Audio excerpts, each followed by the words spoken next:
Bonjour à tous, merci de vous être, connectés aujourd'hui, pour ce webinaire, sur, la rénovation, énergétique, en, copropriété. C'est un webinaire qui vous est proposé, par, le cabinet d'avocats BJA Avocats et par le délégataire C2E, ACE Énergie. Donc, pendant, ce webinaire, on va, vous, parler des différentes étapes, de la rénovation énergétique en copropriété, du diagnostic au financement des travaux. Nous aurons Charles Bobot, avocat associé, qui présentera les points de vue juridiques et réglementaires de la rénovation énergétique en copropriété.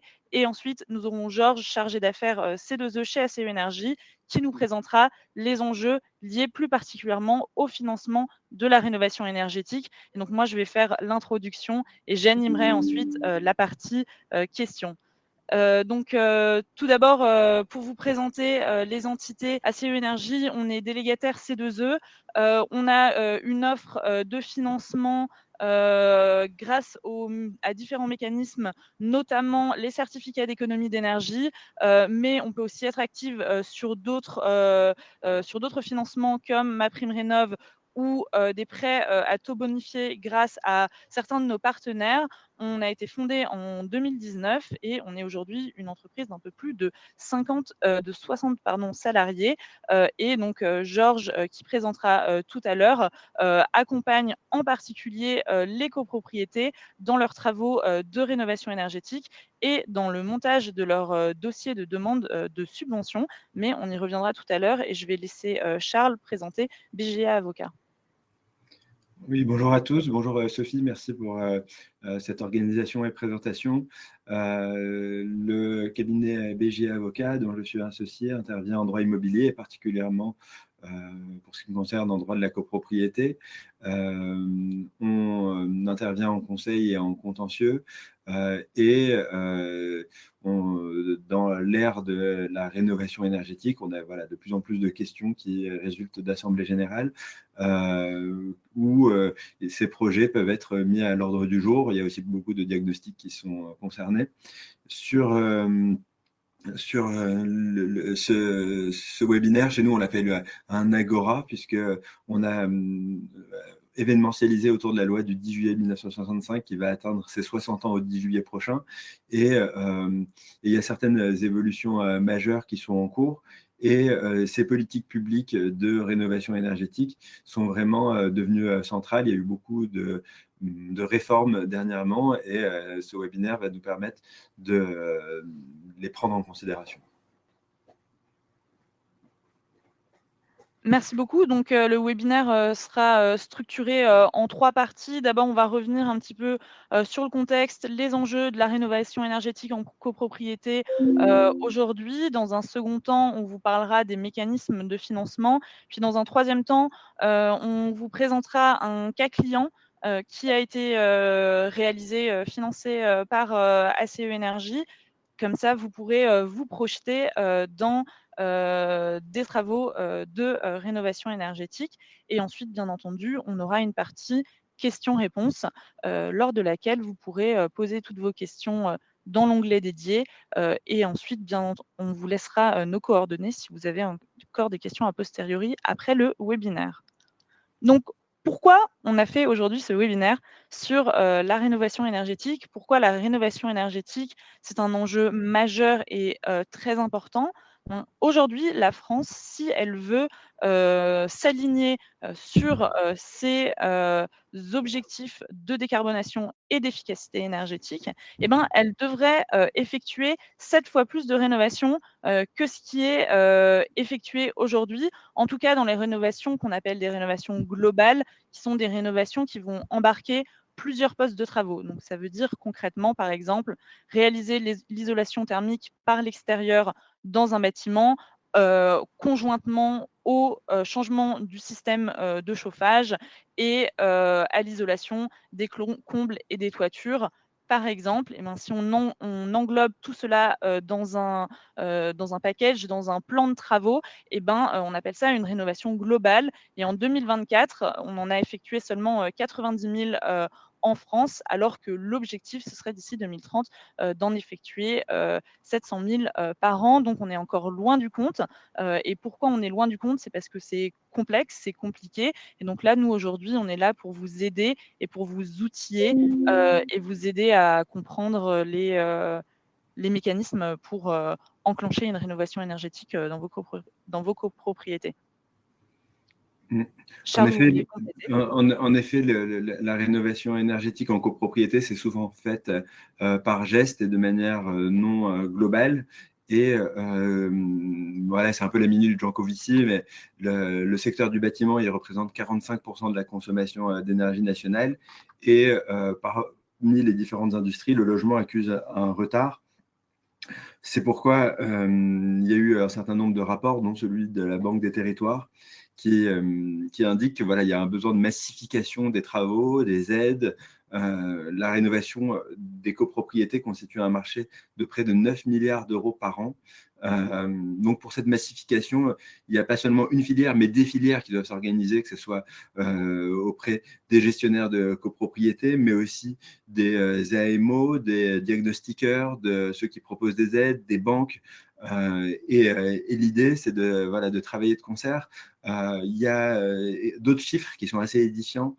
L'éradication des passoires thermiques suppose de rénover près d'1 million de logements par an. Donc, dans les 5 années à venir, ce serait environ 5 millions de logements, soit, si on fait la multiplication, vu qu'une rénovation globale, ce serait 30 000 euros par copropriétaire, on arrive à 150 milliards d'euros à mettre en perspective avec l'augmentation des aides type MaPrimeRénov' qui sont à moins de 3 milliards d'euros par an. On comprend que ce ne sera pas suffisant, qu'il faut vraiment réussir à coupler les différentes aides entre eux, dont les certificats d'économie d'énergie qui ne sont pas forcément bien compris, et l'emprunt collectif. Donc voilà, on va vraiment essayer de voir le sujet de manière globale pour arriver à ces rénovations globales. Donc, merci à tous les deux pour votre intervention. Bonjour à tous, je tiens à vous souhaiter la bienvenue pour ce webinaire. Pour ceux qui ne me connaissent pas, je suis Monsieur Georges Niateux et je représente effectivement la société ACE Énergie.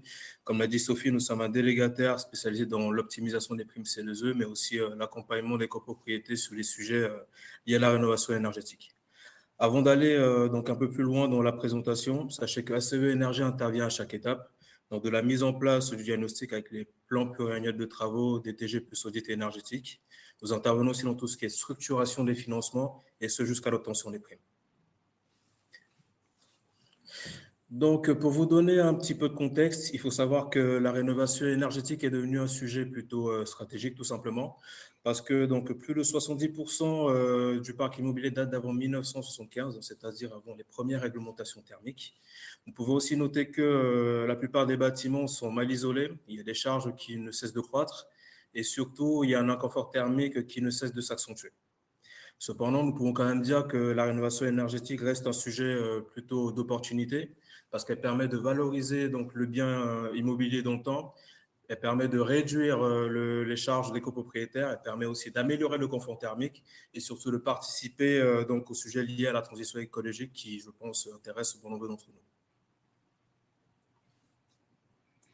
Donc, on a voilà, ces sujets de transition énergétique qui rentrent en copropriété. Ça remonte à la loi dite climat et résilience du 22 août 2021, dans laquelle la ministre de la Transition écologique, Barbara Pompili, avait indiqué que nous faisons entrer l'écologie dans la vie des Français. Et cette loi est venue donner des calendriers. Alors, il faut bien les distinguer puisqu'on a d'un côté le DPE, donc le diagnostic de performance énergétique individuelle, qui ne concerne pas la copropriété spécifiquement, même si on va comprendre que ça a des incidences, et qui comporte un calendrier strict et des sanctions qui le sont tout autant. Ce calendrier, malgré les rumeurs et les propositions de loi diverses qui visent à reporter ces échéances, le gouvernement est strict. Quand il y a ce type de demandes qui sont faites, ils répondent toujours « on ne négocie pas avec le climat ». Donc, ce calendrier y tient et il vise pour les logements à interdire progressivement via un mécanisme qui est celui de l'indécence énergétique, c'est-à-dire on considère que le logement qui n'a pas atteint la notation G, et puis progressivement, c'est les F puis les E qui seront également concernés, eh bien, sont indécents énergétiquement, c'est-à-dire que le bailleur encourt des sanctions de faire réaliser les travaux et le locataire peut exiger cette indécence dont la sanction peut être très lourde pour le bailleur qui ne peut donc mettre son bien en location. C'est la perte, voilà, quand on est propriétaire, c'est la perte du droit de jouir librement de son appartement. Donc, le calendrier, il est indiqué sur ce support. Il est très clair et il concerne les logements individuels. Sur le slide qui suit, on voit qu'on a un autre calendrier qui concerne cette fois-ci non pas le diagnostic de performance individuelle, mais le diagnostic collectif, c'est-à-dire pas au niveau du logement, mais au niveau de l'immeuble, du syndicat. Ce diagnostic, avant, il était limité uniquement aux copropriétés qui avaient un dispositif de chauffage ou de refroidissement collectif. Désormais, il a été étendu à l'intégralité des copropriétés, ou presque, en tout cas plus de 95%. Et il se fonde sur la surface de l'immeuble, l'année de pose, la marque des éléments collectifs. Et ce diagnostic, il est fait selon un calendrier dont on arrive au bout, puisque c'était pour les copropriétés les plus grandes en 2024, les plus de 200 lots. Ensuite, 2025, 50 à 200, et 2026, les plus de 50 lots. Sachant qu'on considère que le diagnostic, il est réalisé si le plan pluriannuel de travaux inscrit à l'ordre du jour comporte ces travaux. Et donc, ça nous amène à, alors dans le jargon, on appelle ça le triple PT, le projet de plan pluriannuel de travaux, lequel est également obligatoire et qui devait être réalisé. Alors là, on voit que on arrive déjà au bout du calendrier, puisque au 1er janvier 2025, c'est pour toutes les copropriétés de plus de 50 lots. Donc, l'intégralité du parc immobilier est censée avoir adopté un projet de plan pluriannuel de travaux. On sait que ce n'est pas le cas, mais c'est une obligation. Je relève une incohérence qui est connue de la majorité du grand public et même du gouvernement, c'est que ce projet de plan pluriannuel de travaux, il doit être fait sur la base du diagnostic de performance énergétique collectif. C'est-à-dire que on est tous étonnés de voir que le calendrier, il impose d'avoir fait déjà un diagnostic de performance énergétique collectif, alors même que celui-ci bénéficiait d'une année de plus, c'est-à-dire qu'on pensait qu'on pouvait le faire jusqu'en 2026. En réalité, il convient de corréler le DPE collectif et le triple PT. C'est d'ailleurs souvent les mêmes acteurs qui peuvent proposer ces diagnostics avec des aides d'ailleurs correspondantes. Donc, la première recommandation pratique, pour ceux qui ne l'ont pas fait, c'est si vous devez faire ces deux diagnostics, faites-les ensemble. Le deuxième point, c'est que là, je m'adresse aux gestionnaires de copropriété. Si jamais les copropriétaires sont réticents à accepter, à adopter ce projet, il convient de leur indiquer, d'une part, que ce projet il est obligatoire, d'autre part, qu'il est vertueux. Bon, ça, c'est pas sûr que ça l'emporte, mais pour certains, ça joue. Troisièmement, que s'il n'est pas adopté, eh bien, la collectivité peut se substituer au syndicat pour le faire aux frais du syndicat. Et là, on risque d'avoir des projets de plans de travaux sur des dizaines d'années qui sont beaucoup plus importants que si le syndicat avait pris lui-même et adopté lui-même le projet. Donc, il y a vraiment des risques. Et sur le slide qui suit, on se rend compte que n'y a pas de sanction immédiate sur le défaut d'adoption d'un DPE collectif, contrairement à ce qu'on a vu juste avant pour le DPE individuel, où là c'était l'indécence énergétique. Il n'y a pas de sanction type il serait interdit d'habiter dans un logement collectif, dans un syndicat de copropriété dans lequel le DPE n'aurait pas été adopté, même si on arrive aux notes EFG. Néanmoins, et c'est là où c'est toute la perversion, ou on va dire le truchement, quand il n'y a pas de sanction immédiate en copropriété, il y a la règle de la responsabilité civile professionnelle. Et là, on voit poindre un risque de contentieux entre copropriétaires bailleurs et syndicats. C'est-à-dire que le copropriétaire bailleur qui, sur son logement individuel, aurait perdu la possibilité de mettre en location son bien devenu indécent énergétiquement, pourrait agir contre le syndicat des copropriétaires qui n'avait pas en temps voulu adopté les diagnostics obligatoires.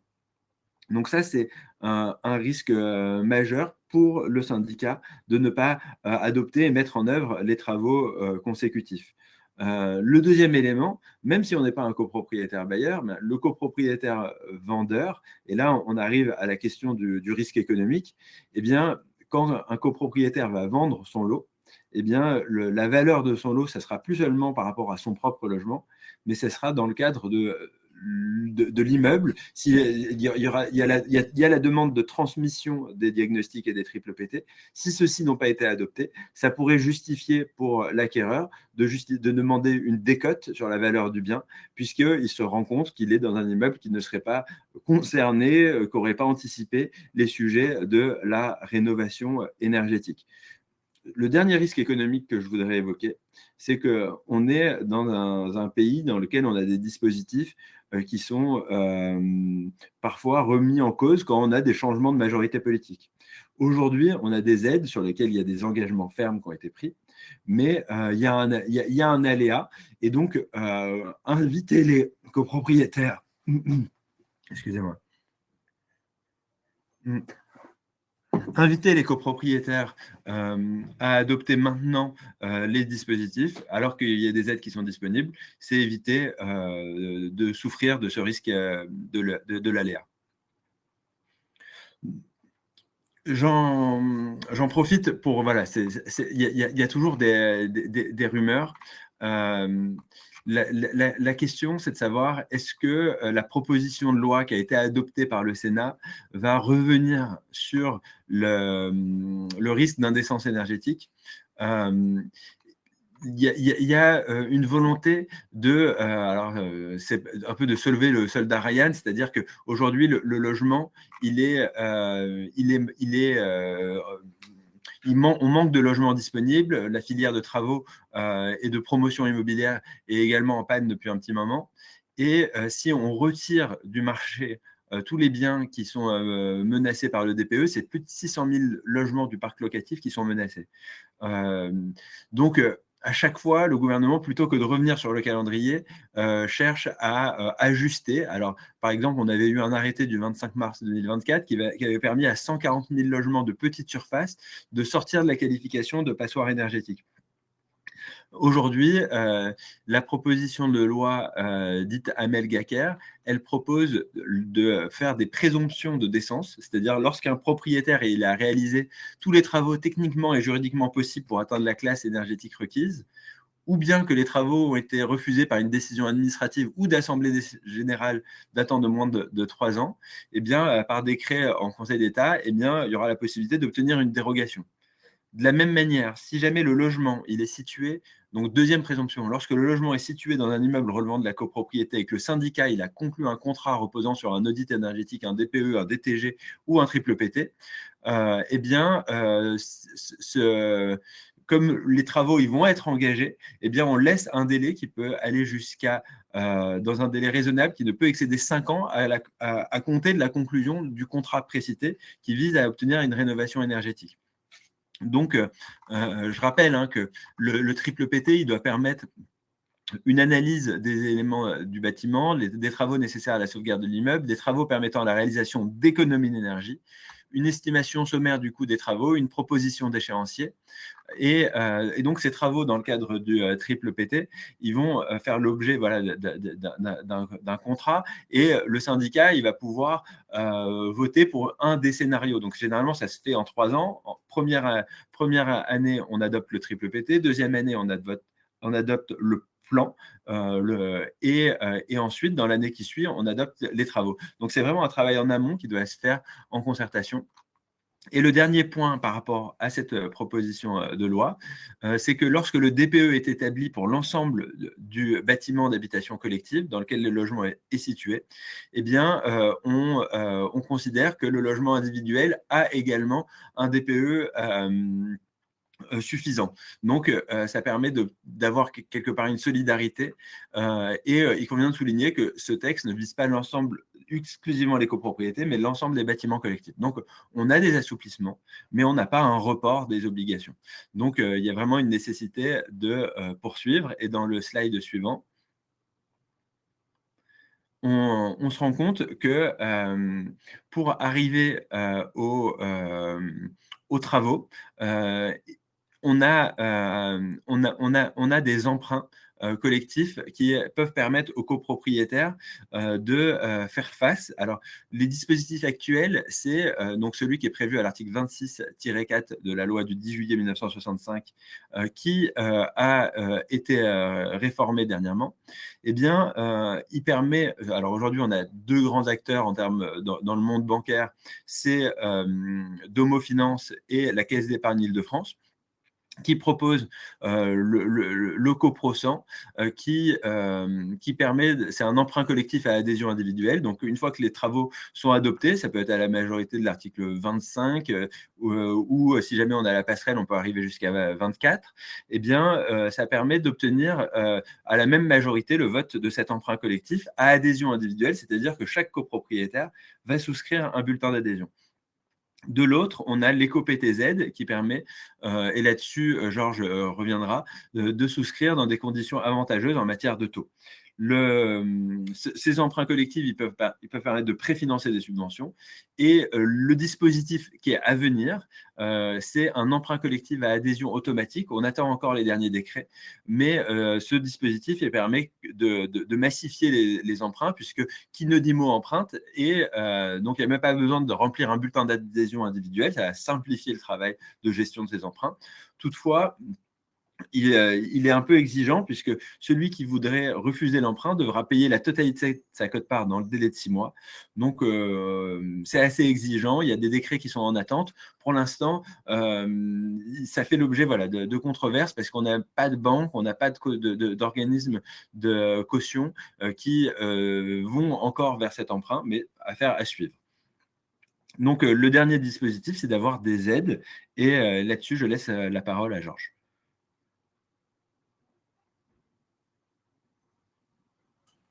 Très bien, je te remercie Charles pour ton intervention. Donc, concernant les mécanismes de financement, je tiens à parler de 3 dispositifs qui, je pense, sont un peu plus connus de tous. Nous avons dans un premier temps les C2E, qui est un dispositif de financement encadré par le ministère de la Transition écologique et permettant aux copropriétaires, en l'occurrence, de pouvoir financer tout ou en partie leur projet de rénovation. Et dès lors qu'aussi nous parlons de rénovation globale en copropriété, on peut s'appuyer sur la barre TH177, qui est une fiche d'opération standardisée permettant à CE Énergie, de par son statut délégataire, de pouvoir valoriser, mais aussi sécuriser les C2E pour cette typologie d'opération. Et bien entendu, pour les opérations au geste par geste, il y a aussi d'autres fiches d'opération qui entrent en jeu. Dans un second temps, je tiens à parler de MaPrimeRénov', donc qui est une subvention délivrée par l'ANA directement et permettant donc aux copropriétés sur les sujets liés à la rénovation globale, de pouvoir prendre à hauteur de 30% le montant hors taxe des travaux, mais aussi de pouvoir, augmenter ce plafond jusqu'à 45% de prise en charge dès lors que la copropriété justifie de 35% de gain énergétique ou alors plus de 50% de gain énergétique. Et bien entendu, il y a un plafond par logement qui est de 25 000 euros et cette subvention est cumulable avec les C2E. Et je tiens à rassurer bon nombre d'entre vous, interlocuteurs, que même si on a cette nouvelle concernant MaPrimeRénov' au niveau de la suspension, cela ne concerne aucunement la partie copropriété. Dans un troisième temps, je tiens à revenir sur l'éco-PTZ dont Charles a très bien parlé. Donc, comme il a très bien dit, il s'agit d'un prêt financier permettant aux copropriétés de pouvoir rembourser leur reste à charge lié aux travaux qu'ils auront effectivement engagés dans leur copropriété. Ils pourront la rembourser sur un délai maximum de 20 ans. Et il y a quand même quelques spécificités qui sont les suivantes. Donc, il y a un plafond de base qui est de 30 000 euros par logement et cela peut monter jusqu'à 50 000 euros dès lors que la copropriété justifie d'un bouquet de travaux permettant d'atteindre 35% de gain énergétique.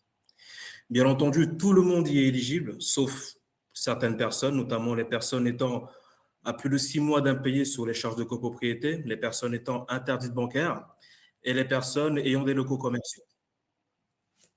Donc, dans la slide suivante,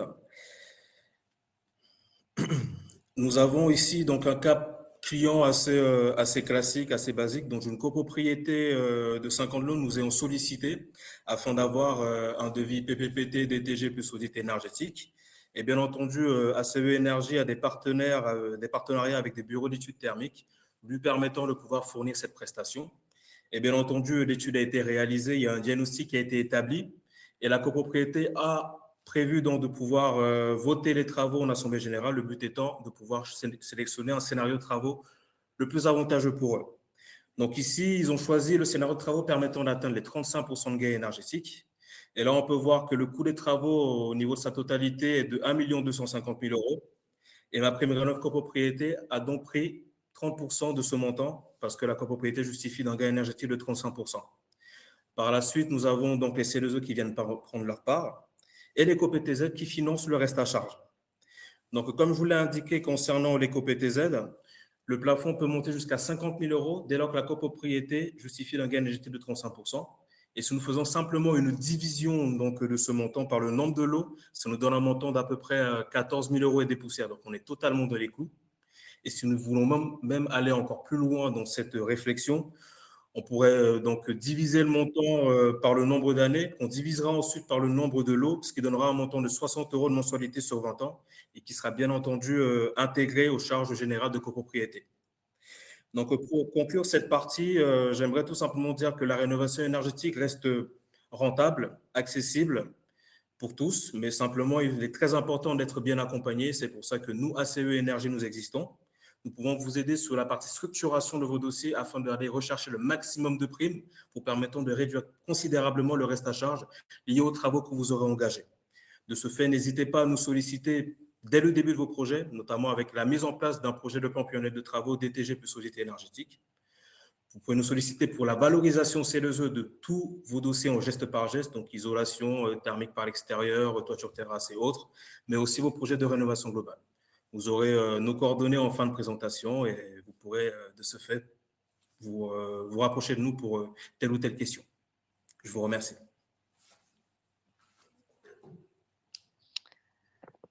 Merci beaucoup pour cette présentation. Merci à tous les deux. Donc maintenant, on va passer à la partie questions-réponses. Donc j'ai vu qu'il y avait eu certaines questions déjà tout à l'heure dans le chat. Donc la première question était sur les risques encourus si la copropriété ne vote pas les PPT et les DPE. Et donc cette question, elle a été répondue un petit peu plus tard déjà pendant la présentation. La question d'après était sur la réglementation pour les copropriétés de moins de 50 lots. Donc Charles, est-ce que vous voulez revenir là-dessus? Il me semble que c'était le dernier point qui était sur cette slide-là à chaque fois, donc 1er janvier 2026 et 1er janvier 2025, c'est ça? Vous n'avez pas votre micro allumé, Charles. Oui, donc en effet, on revient donc sur le calendrier des sanctions. Pour les copropriétés de moins de 50 lots, c'est vrai que ça peut être redit de manière plus claire, elles sont également visées par l'échéance du 1er janvier 2025. Donc aujourd'hui, ce que je disais tout à l'heure, c'est que l'intégralité des copropriétés sont bien visées par ce dispositif du triple PT. D'accord. Ensuite, il y avait une question sur les travaux d'isolation thermique par l'extérieur. Sont-ils à voter au titre de l'article 24 ou de l'article 25? les travaux de rénovation énergétique sont votés à la majorité de l'article 25. Il y a eu un modificatif récent, c'est que les travaux ils peuvent bénéficier d'une passerelle de l'article 25-1, ça comme tous les travaux, de même pour les travaux d'amélioration. Mais la nouveauté, c'est que si on est en dessous du tiers des voies, c'est-à-dire qu'on ne peut pas bénéficier de la passerelle automatique, eh bien, le syndic, de concert avec le bureau, avec le président de séance, eh bien, ils peuvent décider de reconvoquer à la majorité de l'article 24. Donc, in fine, les travaux de rénovation énergétique, dont ceux qui concernent la pose d'une ITE, pourront se voter à la majorité de l'article 24. Merci pour les précisions et donc je pense que c'était toujours sur la question des copropriétés de moins de 50 lots. On nous demande si ce sont des lots principaux ou des lots totaux. Il n'y a pas eu de distinction dans la loi. Donc, quand il n'y a pas de distinction, c'est l'intégralité des lots qui sont concernés. On ne peut pas faire le calcul en prenant uniquement les lots principaux. D'accord, merci pour votre réponse. Une autre question est de savoir s'il est préférable de faire voter un DTG ou un simple PPPT pour un immeuble qui n'a pas de chauffage collectif. C'est une question qui n'est pas uniquement juridique, qui est plus liée aux aides, mais à mon sens, voilà, seul le triple PT est obligatoire juridiquement, sachant que le DTG, lui, permet de prendre en compte également les exigences du triple PT. Donc, si on réalise un DTG, ça vaut triple PT. La question, elle est d'ordre économique, puisque parfois, on peut avoir des aides de la collectivité pour le DTG qu'on n'obtient pas pour le triple PT. Donc, parfois, pour des raisons d'opportunité, on va quand même vers le DTG.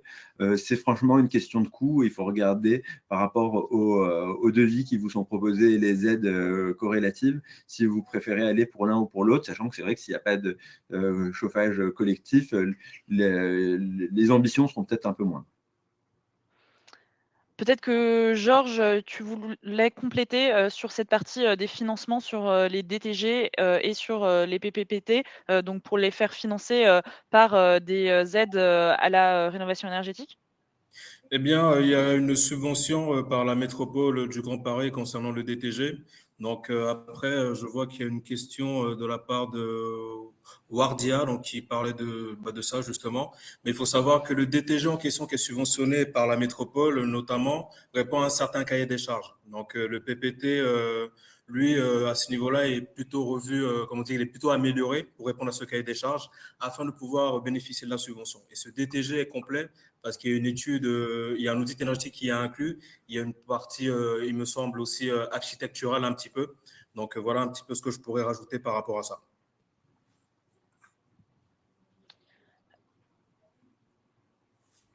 Je suis en train de prendre les autres questions. Georges, est-ce que tu peux nous confirmer si les aides pour le DTG sont versées uniquement si les travaux sont réalisés? Ou est-ce que les aides peuvent Non, également être versées si les travaux ne sont pas réalisés? non, non, les aides justement sont reversées pour pouvoir inciter les copropriétés à réaliser ce DTG. Donc, s'ils ne veulent pas réaliser les travaux, ça n'engage que eux, bien entendu, mais la subvention vise à les inciter à faire ce diagnostic afin de pouvoir derrière réaliser des travaux ambitieux par rapport à la copropriété. Là-dessus, j'ai quand même eu vent de certaines pratiques où il y a des demandes d'adresser les PV et il peut y avoir des vérifications. Donc, dans le principe, c'est exactement ce qu'a dit Georges. Dans la mise en œuvre, j'ai l'impression qu'il y a un petit frémissement où il y a une demande de contrôle de voir si vraiment des travaux seront mis en œuvre de manière à ne pas financer un chèque en blanc. Oui, Et en tout cas, pour ce qui est, des questions, qui seront, plus précises, sur votre situation ou votre cas particulier, sur les aides à la rénovation énergétique, n'hésitez pas, a posteriori, heu à contacter, Georges. Je vous mets les, coordonnées d'ailleurs ici, d'ACE Énergie et de BJA Avocats. Donc si vous avez des questions, a posteriori, si vous avez envie de nous solliciter, n'hésitez pas. Je vois qu'il y a une question sur la durée de vie, des, diagnostics. Donc la durée de validité est de 10 ans. Est-ce qu'au bout de 10 ans, il faut refaire le diagnostic dans son ensemble? La loi est dure, mais c'est la loi. Donc, en effet, hein, s'il est prévu une durée de vie de 10 ans, ça implique de revenir sur le diagnostic réalisé. Donc, c'est un peu la boule de Sisyphe. Oui, et donc il y a quelqu'un qui dit dans le chat: «Il faut, réaliser le DTG, mais pas refaire les travaux». Donc bon, voilà, donc là, ça dépendra, bien entendu, de la situation, de la, copropriété, à, ce moment-là. Hem, Est-ce qu'il y a d'autres questions, encore auxquelles nous n'aurions pas répondu?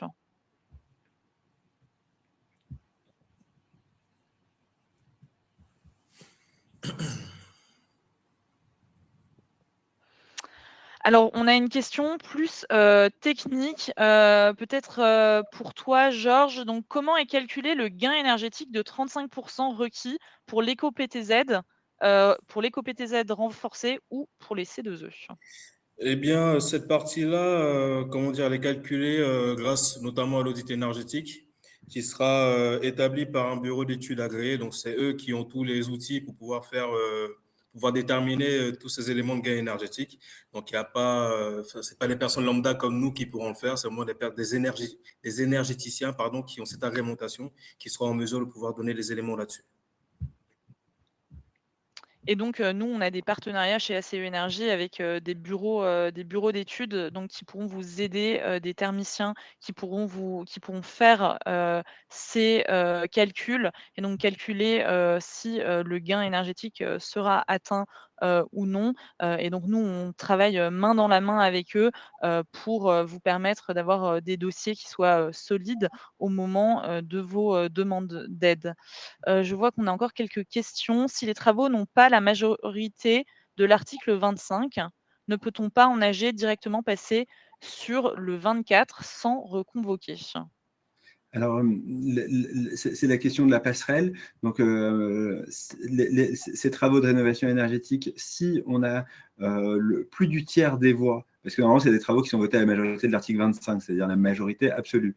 Mais si on a plus du tiers des voix, on peut, lors de la même assemblée, passer à un second vote à la majorité de l'article 24. Si, en revanche, on est en dessous du tiers des voix, on sera contraint de reconvoquer une nouvelle assemblée générale. On sera contraint, et encore, c'est après accord du bureau, hein, donc pas, là, c'est une décision qu'il faudra réfléchir pour voir si on prend une nouvelle assemblée qui, elle, votera à la majorité de l'article 24. Merci pour les précisions. On a une question qui nous demande si le principe que le DPEC soit décalé d'un an par rapport au triple PT, est-ce que c'est pas paradoxal, Oui, pour c'est les limites? paradoxal, c'est ce qu'on avait indiqué tout à l'heure. Le gouvernement lui-même a reconnu qu'il s'agissait d'une erreur de plume, et la recommandation pratique, c'est de faire les deux en un. Merci. On a une question aussi, sur, les taux d'aide, des C2E. Est-ce qu'on peut savoir quel est le pourcentage, environ qu'on peut attendre, Georges? Même si je sais que c'est, du cas par cas et que ça requiert, à chaque fois, ton expertise financière, sur chaque dossier. Mais est-ce que tu peux donner un peu, des indications, globales ou un pourcentage? C'est vraiment aléatoire. C'est vraiment aléatoire. J'aimerais bien dire 12%, mais je n'aime pas dire ça. Le plus important est de savoir quand même que chez ACE Énergie, on a des ingénieurs en interne qui sont en mesure de pouvoir déterminer tous ces montants-là, grâce notamment à l'audit énergétique qu'on leur aura fourni et le scénario de travaux qui aura été, bien entendu, sélectionné par les copropriétaires lors de l'Assemblée générale. Et à partir de là, avec tous ces éléments-là, ils seront en mesure de pouvoir donner le montant exact de prise en charge par les C2E. Mais là, comme ça, je n'aime pas donner de pourcentage, donc je préfère pas m'avancer là-dessus. Vous aviez un exemple ici qui était donné, par exemple, dans un cas client que nous on avait fait. Donc, il y a des aides et elles peuvent être conséquentes. Donc, vraiment si vous avez un projet en particulier sur votre copropriété, n'hésitez pas, à solliciter Georges à l'issue de ce webinaire, qui pourra, répondre, à vos questions. Concernant la subvention pour un DTG, faut-il passer par coach copro? Georges? Oui, oui, oui, il faut passer par Coach CoPro. Il y a un petit process à suivre qui n'est pas assez long, pas de problème. Donc, l'idée, c'est que votre référent Coach CoPro puisse valider la proposition de devis qui aura été proposée grâce justement à un bureau d'études thermiques avec lequel nous travaillons notamment. Donc, dès lors que vous aurez l'aval de ce dernier, vous pourrez à partir de là signer le devis, donc donner validation pour que le bureau d'études puisse intervenir et réaliser la prestation de diagnostic. Merci Georges. Il y a une autre question sur les aides. On nous demande si elles peuvent être données sans condition d'occupation, heu, par exemple pour les résidences secondaires ou location saisonnière. Donc là, peut-être que tu peux, expliquer un peu la différence entre les C2E, MaPrimeRénov', sur, l'éligibilité, des aides. Il faut savoir que ces aides-là ne s'appliquent qu'aux copropriétés avec des occupants, des propriétaires d'habitation principale, entre guillemets, mais tout ce qui est habitat secondaire, etc., ne sont pas du tout concernés par ça. Merci. Ah oui, pardon, je reviens un petit peu en arrière sur ce que vous avez dit tout à l'heure, Charles. Quelqu'un demande si cela s'appliquait à toutes les décisions à l'article 25 ou seulement pour les articles 25 rénovation énergétique. Donc je suis désolée, on revient un petit peu, en Non, arrière. avec plaisir. C'est uniquement pour les travaux de rénovation énergétique qu'on peut passer en dessous du tiers et reconvoquer une assemblée générale. En revanche, pour tous les autres travaux, on bénéficie de la passerelle si jamais on n'a plus du tiers des voix. Et donc, dans ce cas-là, lors de la même assemblée générale, on pourra voter à la majorité de l'article 24. Merci beaucoup. Donc il y a quelqu'un qui reprécise, pour avoir les aides, il faut être propriétaire occupant. Oui, effectivement, c'est ce qu'a dit, Georges tout à l'heure. Donc pour toucher, les aides à la rénovation énergétique, ce sont, les propriétaires occupants qui, y sont, éligibles. Une autre question, d'accompagnement, quel est le bon moment pour lancer une mission AMO dans le cycle de décision d'une copropriété? Donc à quel moment est-ce qu'on commence à faire intervenir l'AMO? Bah, dès lors que la copropriété a réalisé son PPPT DTG plus audit énergétique, parce que pour pouvoir solliciter un AMO, il est important d'avoir un audit énergétique. Donc, si on ne l'a pas, on ne pourra pas solliciter un AMO parce qu'il n'aura pas de base de travail, on va dire. Donc, dès lors que la copropriété a un audit énergétique, bien entendu, datant de moins de 3 ans, c'est très important de le dire, pourra donc solliciter un AMO. Très bien, merci Georges. Je vois qu'il y a encore une personne qui est en train de taper une question, donc on va peut-être prendre, une dernière question. Heu C'était plus un commentaire, sur les aides, ce n'est pas le cas avec MPR copropriété. Vous voulez dire que les aides MPR copropriété, sont éligibles pas uniquement aux propriétaires occupants? Non, les aides MPR copropriété sont, enfin Ouais. OK. En tout cas, si vous avez des questions plus précises, sur, MaPrimeRénov', copropriété notamment, Georges pourra revenir vers vous, sur, votre, cas particulier et faire, une analyse, des, cas spécifiques. On avait prévu 45 minutes de webinaire. On arrive, au terme des 45 minutes. Donc s'il y a encore des questions, on peut peut-être en prendre une dernière et sinon, on va, clore, ce webinaire. Alors vous aurez accès, au replay, oui, donc sur le même lien, de l'événement et donc normalement vous allez recevoir un mail dès qu'on aura achevé l'événement avec un lien pour vous reconnecter. N'hésitez pas, nos coordonnées, sont ici. Si vous avez des questions, a posteriori, à nous recontacter, pour, des questions, concernant, la rénovation énergétique en copropriété. Merci beaucoup. Merci Sophie, merci Georges. C'était un plaisir de vous retrouver pour cette animation et naturellement à tous ceux qui nous ont écoutés, qu'on remercie. Merci à toutes et à tous Merci. du coup pour votre présence et je vous souhaite une très belle journée. À bientôt.